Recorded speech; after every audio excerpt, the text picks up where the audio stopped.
So true success is when, in my opinion, when your values, when your passions, when like your daily actions all align. And if a woman in midlife feels that she is been chasing the wrong version of that success, I would say that, it's just never too late to go and redefine what success means for you. What is your personal purpose?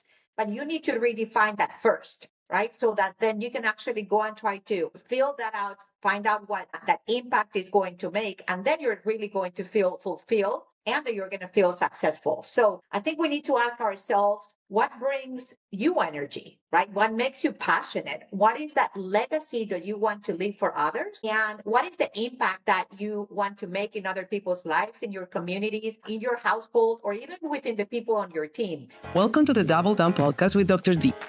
I'm Dr. Paula Daleman, a triple board certified MD with a passion for helping you thrive at every stage of life, from your first steps into wellness to navigating menopause like a pro.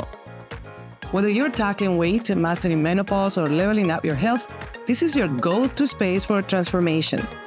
It's time to double down on your health and your life. Let's get started. Good morning, everybody. This is Double Down with Dr. D. I'm Dr. D, triple board certified physician, and today is a very special episode because we're getting together two women, strong women, two Latinas. One is in aerospace, that's cool, and the other one in medicine.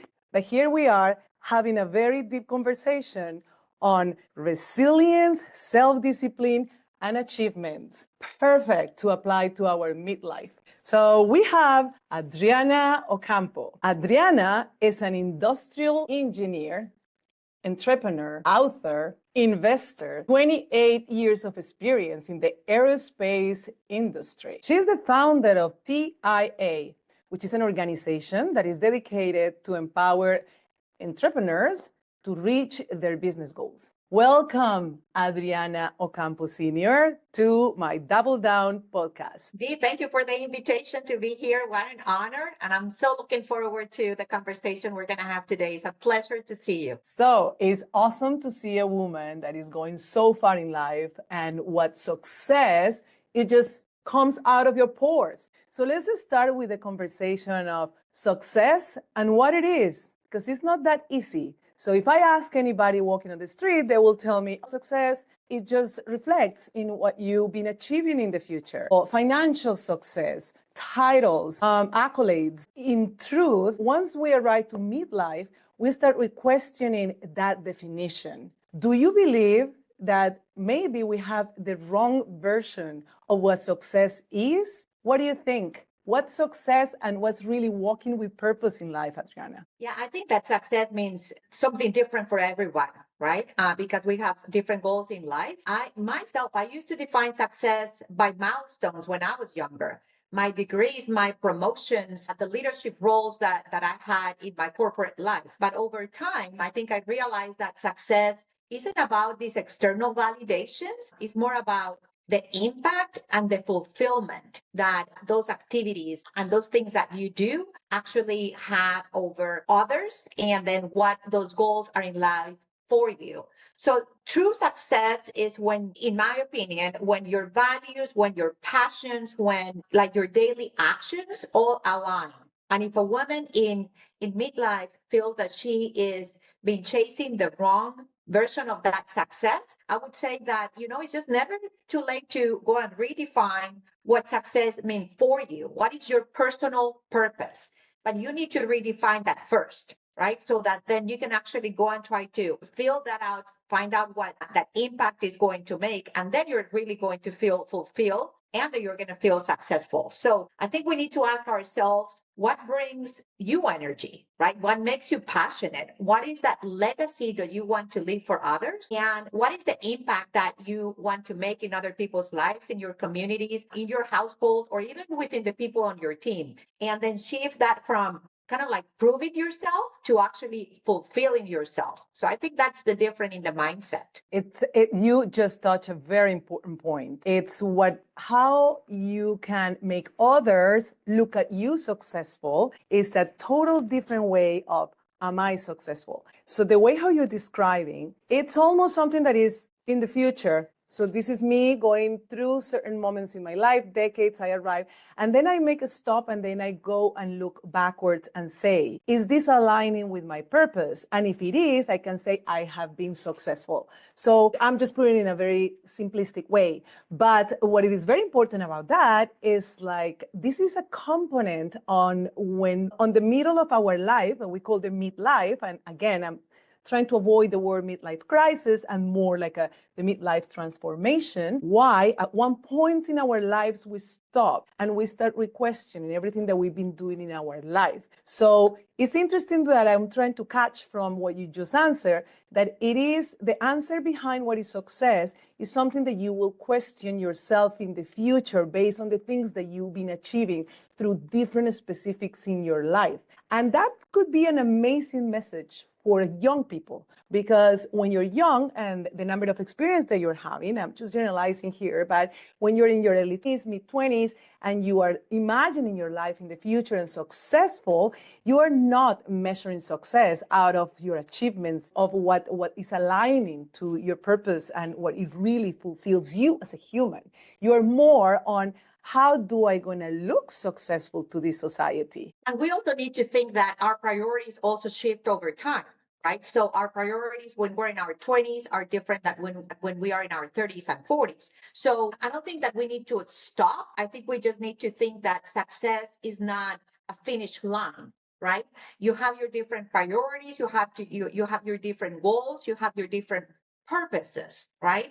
And those again, they shift over time because your priorities also change. I think it's a state where you need to be really fully engaged in a very meaningful way, both at work and in your relationships. And then when those are aligned, then you're good. I think that then you feel fulfilled and you feel successful. Yeah, I like it. I can see a message there for younger generations as well. And I love the fact that it is flexible for changing, because it does changes with time and we are in a specific moment in our lives. Let me go towards a very important topic that you hear everywhere today, and we try to teach our kids or our younger, when we're a mentor, this is one word that we bring up all the time, and is the word resilience. So resilience actually is a word that I heard a long time ago, but I never hold on it until recently. I would say a good 20 years. And resilience could have some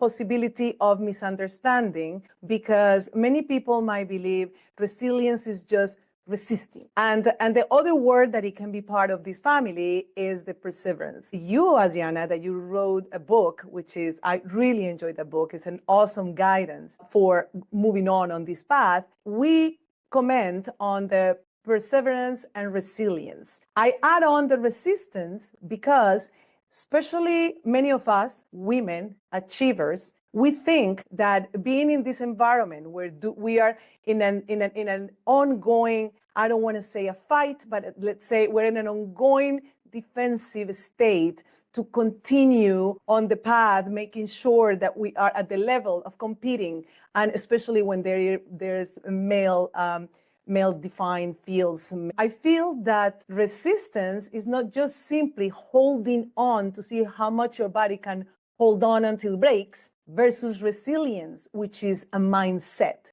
Will you please elaborate a little bit more about these three concepts: resilience, perseverance, and resistance? Yeah.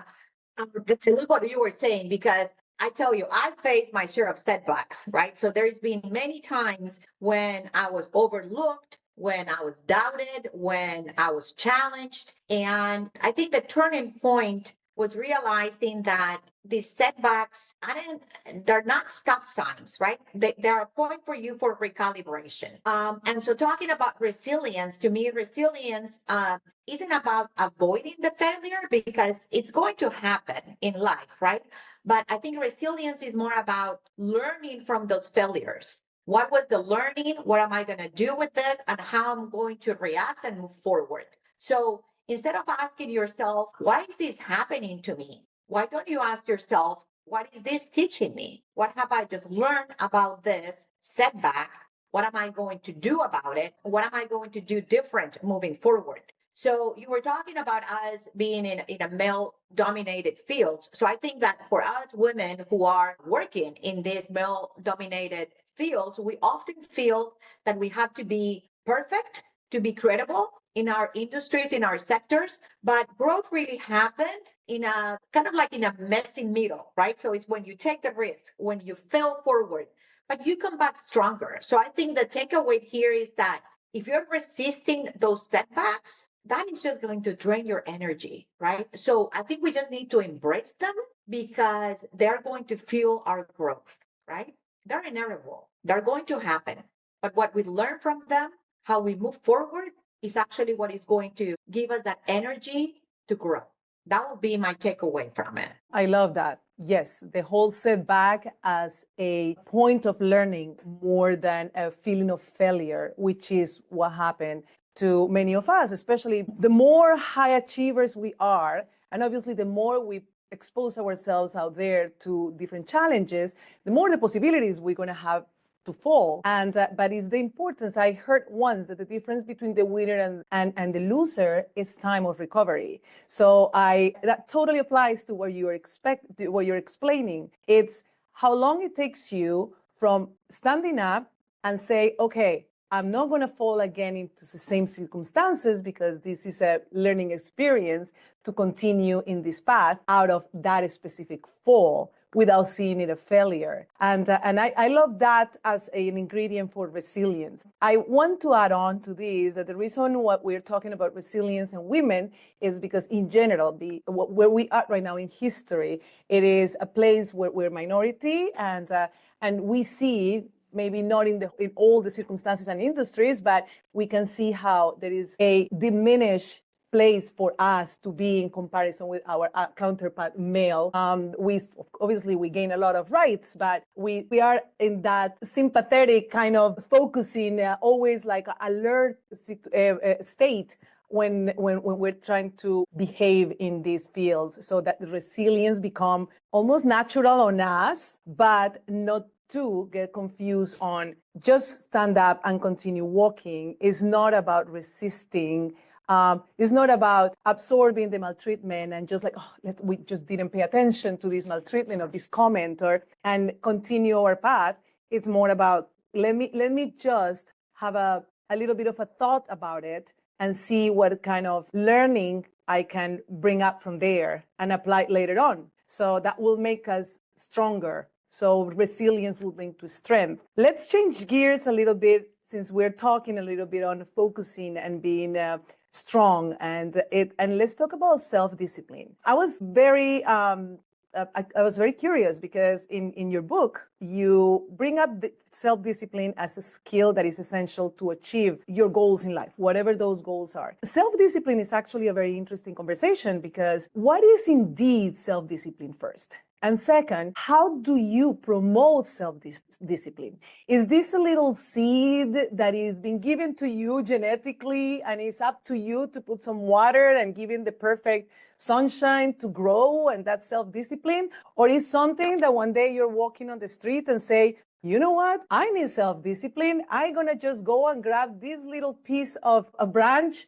and try to make it grow roots in my house and start creating a tree that never was indigenous of your place and your genetics, and create self-discipline as making it welcome to your repertoire of skills. So how much it is there from nature to nurture, if I try to explain myself a little bit on that. And the last thing about this self-discipline question, it's how to stay focused on that self-discipline, because self-discipline requires so much energy, and it's almost like you cannot allow emotions to make you break your self-discipline if you're going to talk about habits. And we can't, right? Because that's, self-discipline. Will you just walk us through this concept of self-discipline as the important skill to achieve in life? Yeah. So I would say that self-discipline is not a muscle. You asked the question, are we born with self-discipline? So it's not like we are born, it's not in our DNA.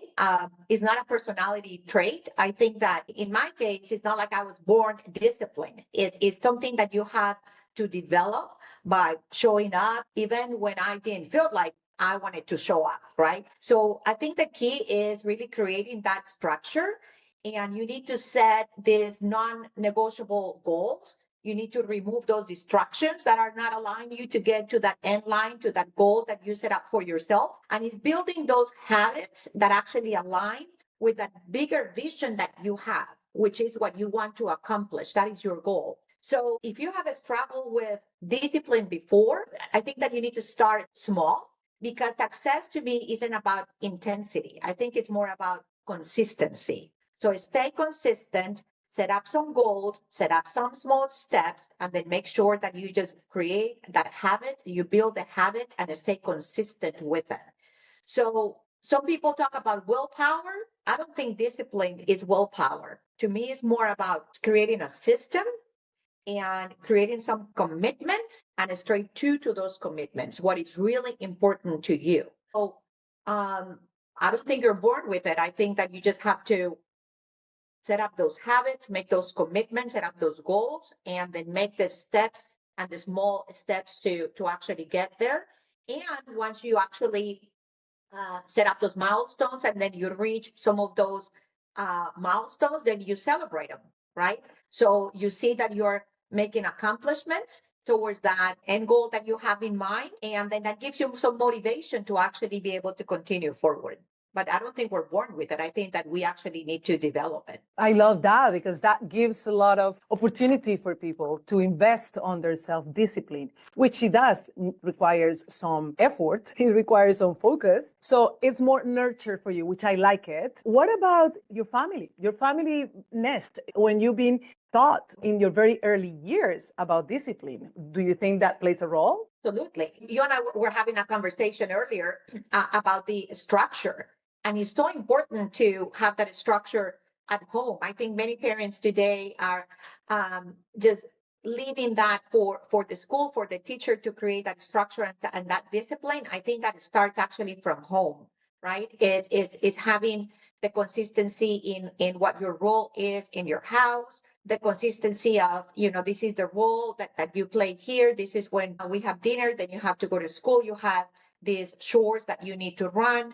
This is the expectation of each one of us as members of this family. And this is how we treat each other. If these are the sports that you're going to play, how much time are you going to allow for school, for this activity? We go to church on Sundays, we go visit our families whatever day. So I think that it needs to be taught from a very early age. And this is actually when we also see our parents and see how they behave, and we try then to follow those roles that we see from a very early age in our households. I believe them. Yes, the modeling plays a very important role in self-discipline. But I also, obviously, you can see that in the military, for example, because the rules are so specific, the policies are so specific, the routines and the habits are so specific that people, despite if they were not genetically or family structure prone to have self-discipline from early years, could, without doubt, build up on a self-discipline out of a system that it will create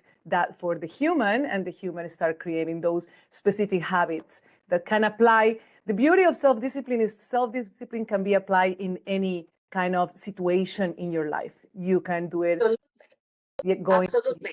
I had that structure at home. My mom is a very structured person. Dad is an engineer. So his mind is very structured too, but he spent a lot of time at work, right? Those were different generations when we were growing up. So at our house, very structured, a lot of discipline, same structure at school. So for the viewers, you and I went to the same high school, right? And for 12 years, we had that structure. We knew what the expectation was.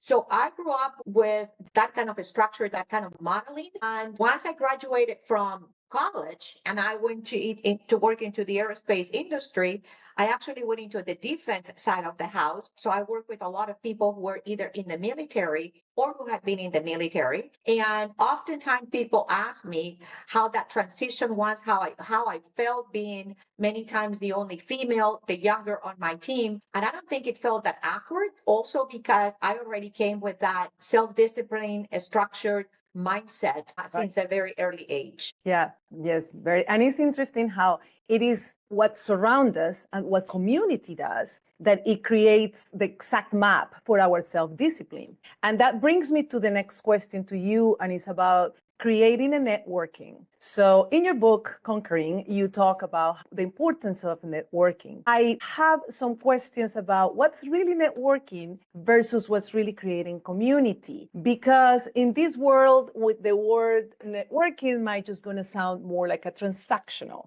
like something that you have to do because you need to create certain bounds regarding some interest that you have, versus community is more from the altruistic part of giving. And I am a big believer that when you give, deep down are receiving and fulfilling. So that community that is based more on true values and things that are more created, more to create a space to give the support for those that have a need. And it doesn't have to be unidirectional. It doesn't have to be me as a doctor. I tell that a lot in my podcast. I'm a physician, and it looks like I'm in the position to give all the time because I'm the one that is trying to heal. I do receive a lot, and the feedback that my patients give back to me is incredibly important. The way how certain experience turns out, that experience, I'm learning for that experience, positive, negative, or neutral, whatever it is. So can we just talk about that networking, especially in that corporate world where you've been working for so many years, especially in what you are doing right now, coaching these executives, trying to navigate this world and making them understand that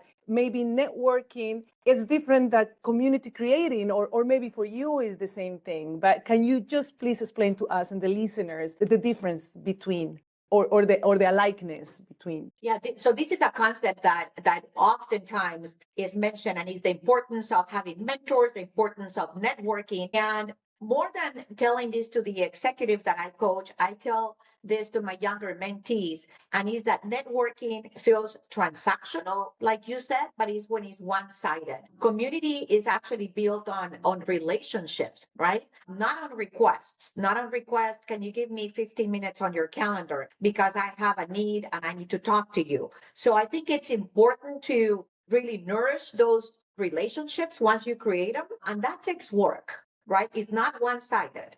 Relationships takes two, like it takes two to tango, right? And relationships are just so essential in our lives because they're just a very few things that we do in this life that we can do alone or that we can do just by ourselves. So I think that a very important point that you made is that the relationships really help us drive and lead with purpose. And as leaders in a corporation, for instance, creating those relationships also help us with things like isolation, like disengagement, like burnout. So if you're really paying attention and you're communicating and you're creating relationships with the people on your team, then you can actually notice when these things are happening, and then you can actually address them early on, right? So instead of asking, how can this person do for me? You can probably ask better, how can I add value to this community, to my team, to this organization that I'm a part of? So I think that one of the best ways to create these really meaningful and genuine relationships is really investing in others, championing others, paving the way for others, just like some people have done for us, is lifting each other's up and is celebrating those wins that I mentioned before. But again, relationships take time, and it's different than networking from a transactional perspective. It's really creating these relationships for value adding versus what is this person going to do for me alone. Yeah, I love that. It really goes into a deeper level when it comes to that definition. And that brings me as well into the duality between adaptability versus compliance. I'm the one who always say that adaptability is one of my superpowers. I really learned that earlier in my life, that I always said I'm a chameleon. I can adapt. It doesn't mean that I'm compliant. It doesn't mean that adaptability is people pleasing. So how can you guide, especially the people that you're coaching through, or how when you are presenting in your consulting services, how can you guide people towards what adaptability is to a system, that it is not to simply create a mirror to people please or to lose oneself in a world that maybe it doesn't even apply to this person, but they want to survive in this world. So they kind of shift themselves to a different type of being. Would you just please put us through this situation? Yeah. For many years when I graduated from college and I entered corporate America, I was for many years the youngest and the only female. But I learned very early too that being the only female, the only woman in the room, didn't mean that I had to act or be like the men in the room, right? I think that true adaptability is about I'm going to be flexible in approaching the what is going on, what we're trying to create here to develop, but I'm also going to stay very firm in my principles. So yes, you can adapt, but you're not going to lose your sense of individuality and who you are as a woman. So the question I think that we need to ask ourselves is, am I adapting to grow, or am I adapting to fit into this organization? If I'm adapting to grow, I think it's very positive. If I'm adapting to fit, then I'm just losing the sense of who I am and my principles. And then that's when we start talking about imposter syndrome, right? I don't feel like I'm myself. And we hear a lot too that you need to leave your personal self at home and then here you come to work. And I believe that it's impossible for you to do that because you're one person, you're one individual, right? And so you need to be able to work in an environment when you can feel you can actually bring your full self to work. Yes, you need to adapt because there's cultures, there's differences, right? But then you're actually adapting so that you're growing personally, professionally, and you're growing the people on your team. But you're not actually adapting because you want to fit the mold. If that's not your mold, then that's not where you belong. So I think that you need to adapt to evolve, but not to erase yourself. Yeah, I love that explanation. Thank you for that, Adriana. Especially today that we're talking a lot about burnout, and you mentioned it before, that sensation that you're losing yourself just to feed and waking up every morning and go to a company to avoid any conflicts, despite that I disagree with certain things, is just the ignite for a burnout in the future. And that's important to kind of realize it earlier. So if it's a small fire, we can just like close that fire before it becomes something that is out of our hands. And the other part too, which is almost the other extreme, is some people can be very resistant, believing that that's their right to be the way they are, and that the rest of the people surrounding them has to adapt to oneself because this is the right that I have, this is my freedom. And I just was thinking about that because you were saying it's at the end, it's creating community without the need of being very close, but with respect. It has to be a boundary where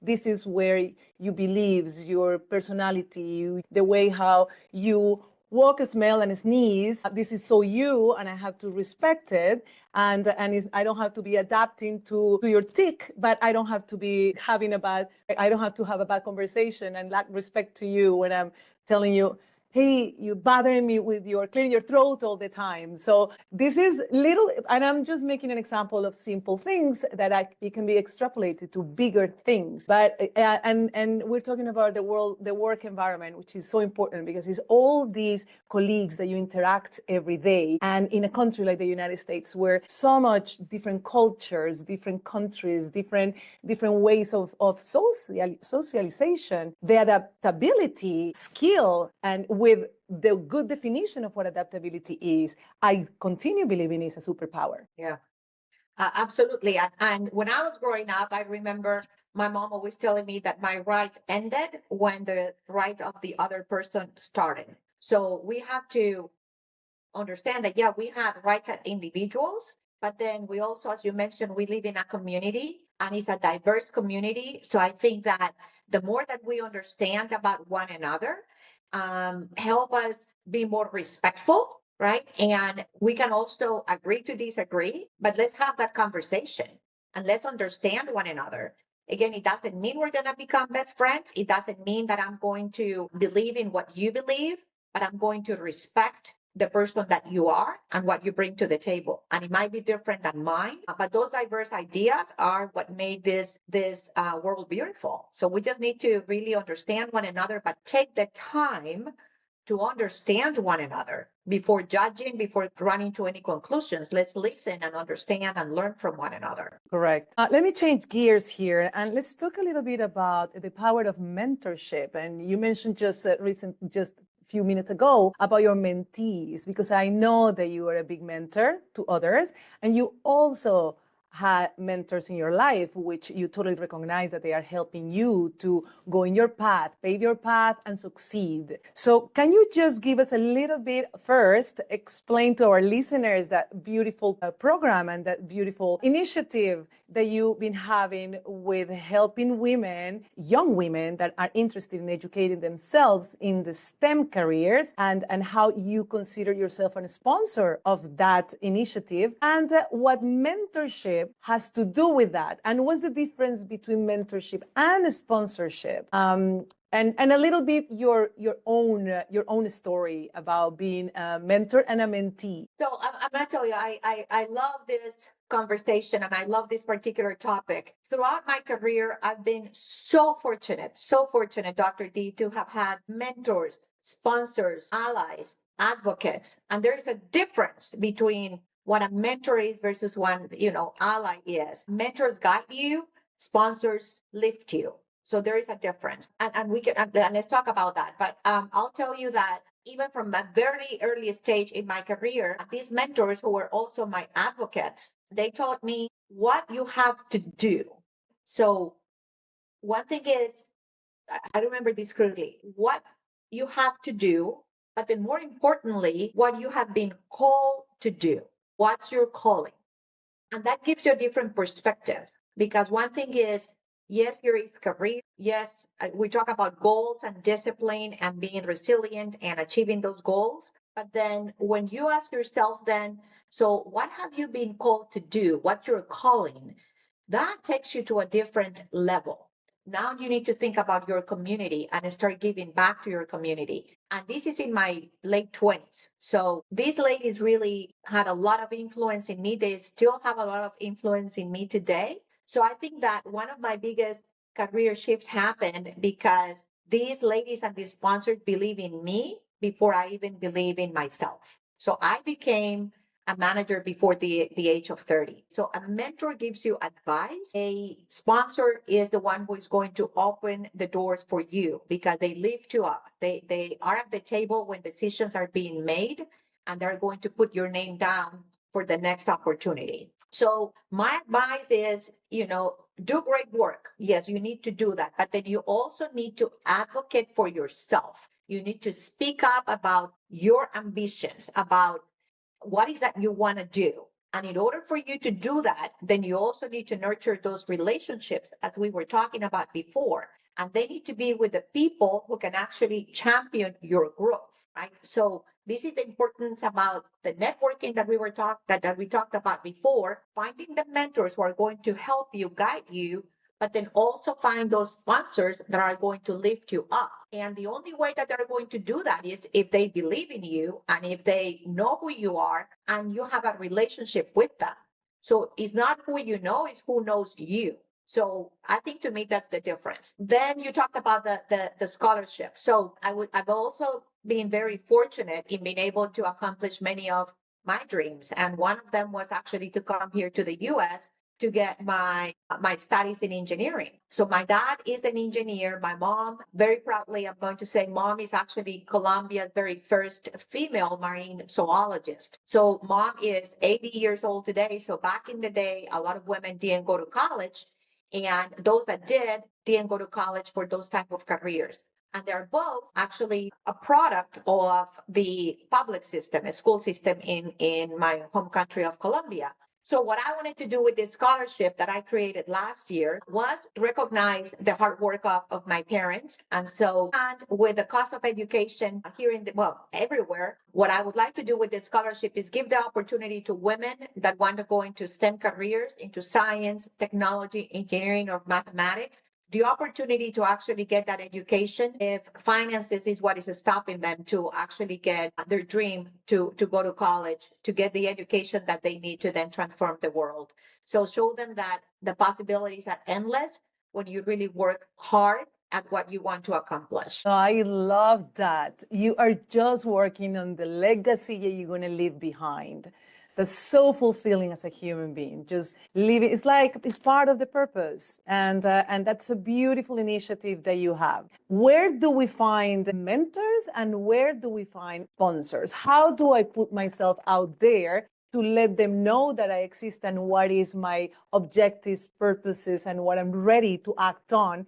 For them to say, let me show you the path, let me guide you like a mentor does. And I have someone else to say, let me lift you, let me just open those doors for you, what a sponsor is. How? The question is as simple as how a woman that is right now listening to this podcast is saying, you know what, I have been inspired and I'm going to start looking for a mentor and or a sponsor at this specific time in life. So like I said, mentor is someone that can guide you. So if it's at work, many organizations have mentorship programs, or through professional organizations. Go on LinkedIn. Try to find someone who is in a field similar than yours, someone that has accomplished something that you are actually looking to accomplish yourself. And you can always reach out, introduce yourself, and say, I'm going through this situation. I'm looking for someone who can actually guide me. And so it's like as simple as that. It's just to pick up the phone, is to send a note, and then to create that relationship. Now, when we're talking about someone to lift you up, this is actually when it's going to take more of that relationship, because someone is going to be willing to put your name down in the hat and to lift you up once they get to know you, and once they know what your ambition is, what your goals are, what you're capable of. Right. So you need to do your part too, obviously, as I mentioned before. Yes, you need to make sure that you are fulfilling your duty, that you're actually performing to the highest level, and then have those conversations with those people in power and let them know about what your ambition is, right? What is that you want to do next? So when those opportunities come, then they keep you in mind to do it. So it's getting your name out there. It's actually going to these activities, signing up for professional development programs, and then attending these events with other professionals. That will be my recommendation. That's awesome. That's a very good piece of information. Thank you, Adriana.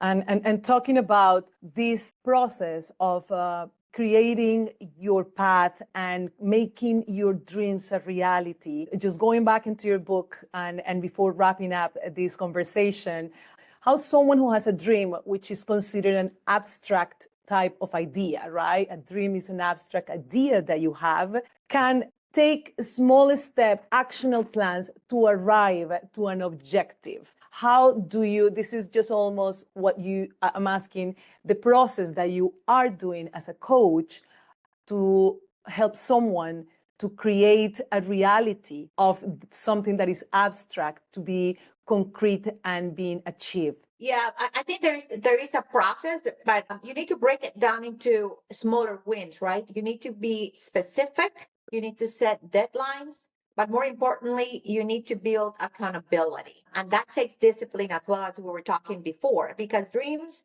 kind of stay dreams without any action. So, and actions need to start with a plan. So you have a dream, you have a goal. This is something that I aspire to do. Well, that is the dream. Then what are you going to do? What are the actions that you're going to take to achieve that goal, to achieve that dream, to achieve that vision? And then those actions, then we need a plan. So what do I need to do first? What actions do I need to take? And then you create that plan, and then you need to stay accountable, and then to actually execute on that plan. Otherwise, it's going to be a plan that stays on paper. But you need to write it down and hold yourself accountable to actually execute on that plan. And those small steps actually are going to compound into that big win. But you need to start small. But first identify what is that you want to do, then be specific, by when is that you want to achieve that goal. So set those deadlines and then hold yourself accountable so that you can actually execute on that plan that you have created. Yeah, that concept, right? That it comes as well from Atomic Habits, for example, is another book that it tries to explain to you that everything that you dream is achievable as long as you break it in little steps and you stay focus and you accountability. It's basically your everyday feeding on those steps. So that's awesome. That's amazing because that makes this hope for everybody to achieve their own dreams and not to sit down and just complain about why life is not giving us the winner lotto ticket when we could start acting on something. I would like you to tell a little bit of your story when you were in the Andes. I don't want to spoil part of your book, but I just want you to be told by the person, the main character. When you went to El Cruce, when you did this very important race in your life, that it was not only from the physical efforts that you were doing, but also the psychological efforts and all the surprises that this specific moment brought to you, especially the last 7 kilometers. Would you like to tell us that story, which is actually very empowering and very, very strong story, solid? Yeah, so quickly here for those who don't know what a cruce is. So it's called a cruce because we're crossing the Andes from Argentina to Chile.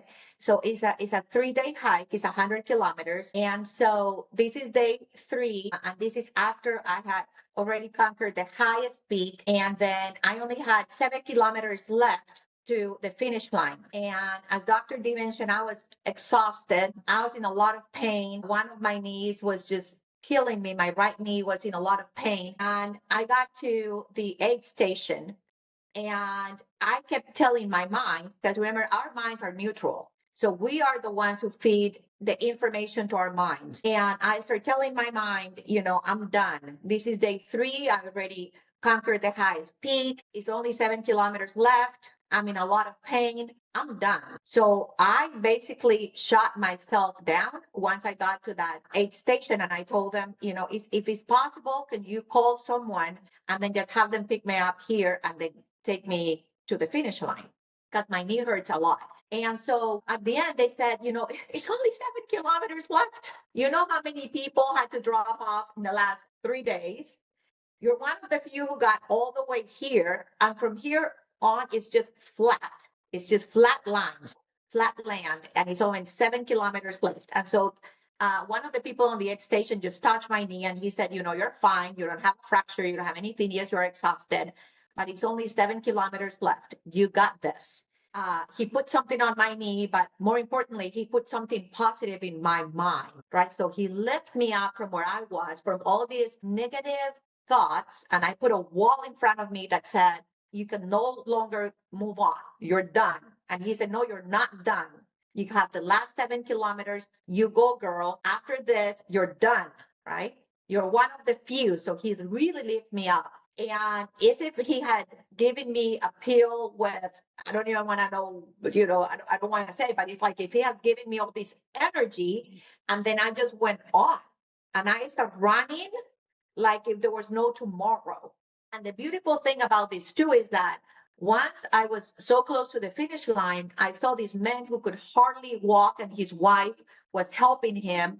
And he could almost not make it, right? And I said, hey, I'm going to run faster. I'm going to get to the finish line and I'm going to call someone to come and get you and help you. And he said, no, ma'am, I'm going to finish this because I have my firstborn son who is a baby and he's waiting for me in the finish line. So what this also taught me then was that, he had it a lot worse than I had it before. And I had already told myself that I wasn't going to be able to make it.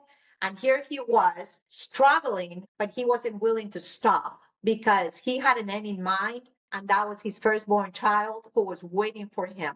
So what that really told me then is that many times all these barriers, we are the ones who put those big walls in front of ourselves. We're the ones who tell our minds, we cannot do this, when in reality, others see a lot of opportunity for us. So it's really changing the mindset and then having people around us that can actually help us lift that up, when we feel that we can just not move forward anymore. And so just as I mentor others and just like I'm there to lift up others, there's been times when I need someone who was a totally stranger just to give me that energy pill and then keep me going. Wow, that's so powerful. I love that story. We spoiled one of the chapters of the book, but it was awesome. I love that because it came as a surprise and you said it. It was this stranger who left you. So those are little strangers in our life.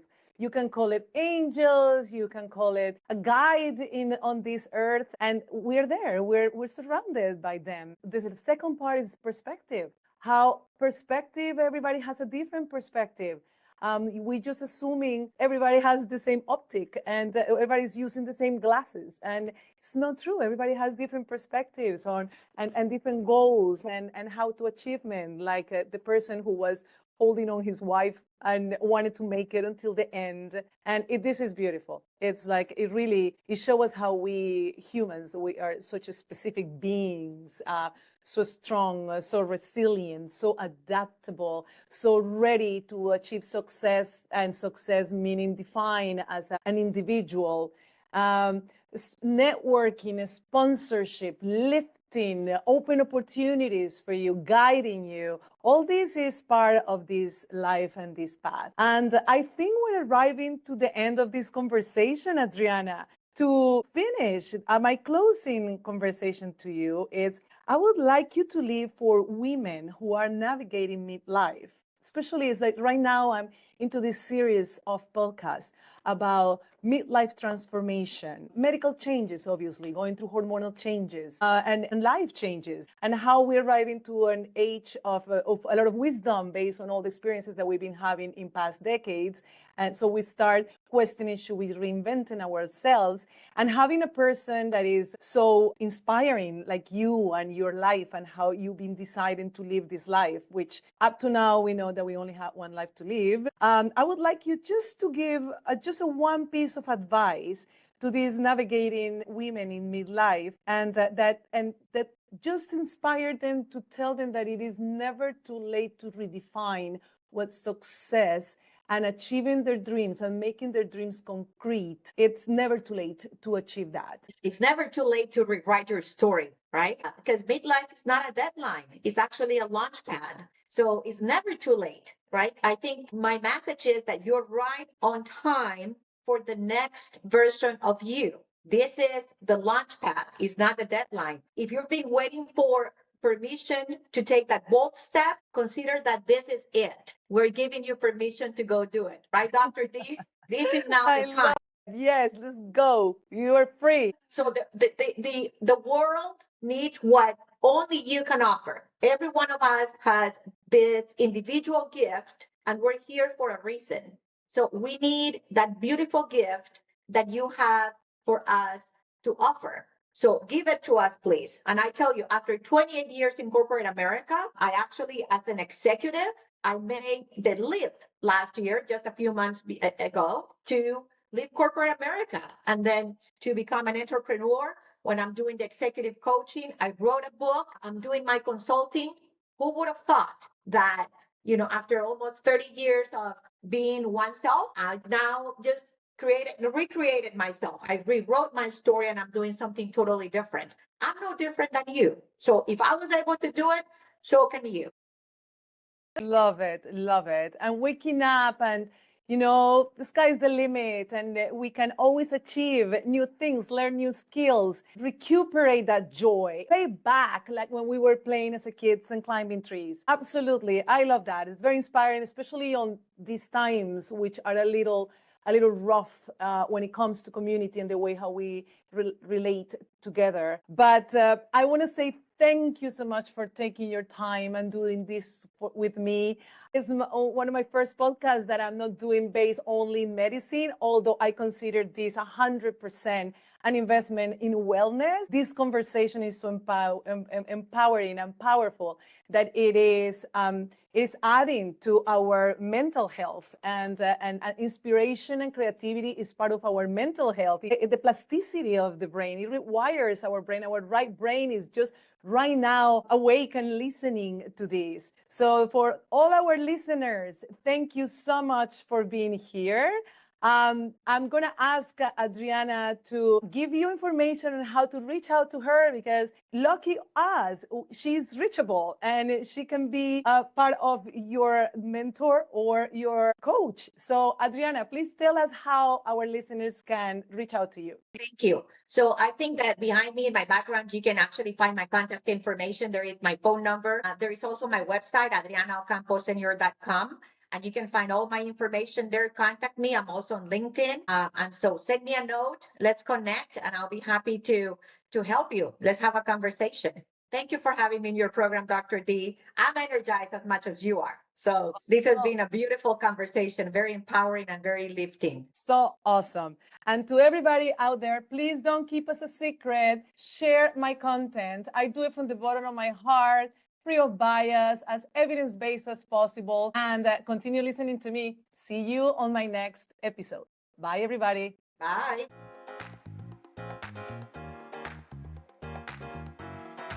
Thank you for listening to the Double Down podcast with Dr. D. If today's episode inspired, empowered, or gave you a fresh perspective, please don't keep it a secret. Subscribe, leave a review, and share it with someone who's ready to take their health to the next level. Stay inspired, stay committed, and I'll see you next time.